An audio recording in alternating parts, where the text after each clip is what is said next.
جو ڈسے ہوئے لوگ ہیں ان کے درد کو محسوس نہیں کرتے. آج ہماری زبان کینچی کی طرح چلتی ہے. ہم عزتوں آبروؤں کو نیلام کرتے ہوئے جھکتے نہیں ہیں, تھکتے نہیں ہیں. حضرت ابو بکر صدیق تشریف لا رہے تھے, لوگوں نے دیکھا ابو بکر آ رہے ہیں. کیفیت کیا ہے؟ زبان کو پکڑ کے مروڑ رہے ہیں. پوچھا کیا کر رہے ہیں؟ میرے نبی کے یارغات کیا کر رہے ہیں؟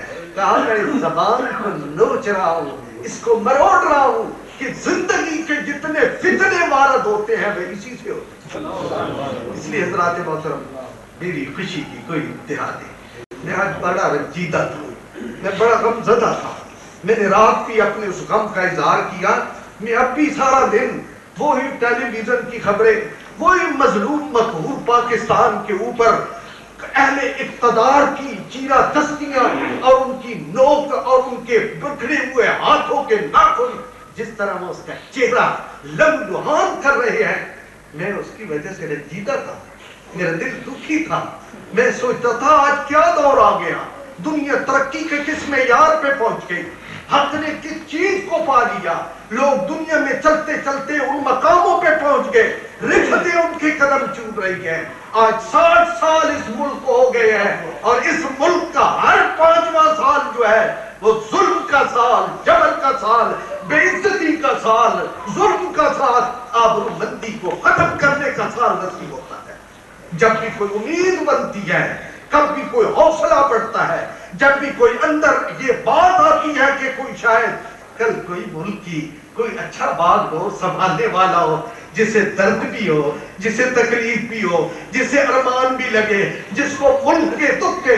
ہم نے تو جو تاریخوں میں پڑھا تھا اپنے حکمرانوں کا, ہم نے تو یہ پڑھا تھا ہمارا حکمران عمر فاروق تھے اور ان کی کیفیت یہ تھی کہ جب ان کے دور حکومت میں قحط پڑ گیا تو سب سے پہلے امیر المومنین عمر فاروق نے 2 کام کیے. ایک اپنی قوم کا نفسیاتی علاج کیا اور ایک جو عملی علاج تھا وہ علاج کیا.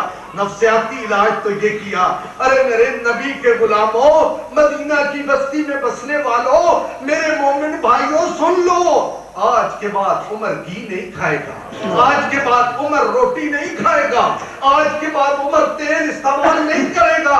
عمر کیا کرے گا؟ کہتے ہیں اس قحط نے عمر فاروق کے سرخ و سفید رنگ کو کالا کر دیا, لیکن اس نے اس وقت لقمہ تر اپنے منہ میں ڈالا جب میرے نبی کے غلاموں کے سینے سیر ہو گئے, ان کی طبیعتیں بھر گئی, حکم دے دیا. حضرات محترم, ہم نے تو اپنے بزرگوں میں یہ حکمرانی کا یہ معیار پڑا تھا اور وہی ہمارے دلوں میں بسا ہوا تھا.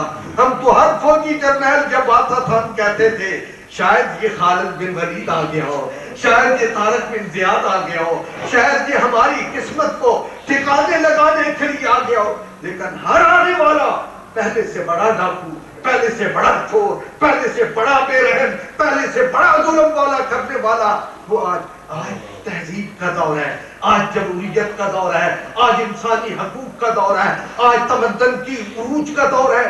اس دور میں ایک شخص آتا ہے اور پوری اخلاقی تلپٹ جو ہے اس کو کر کے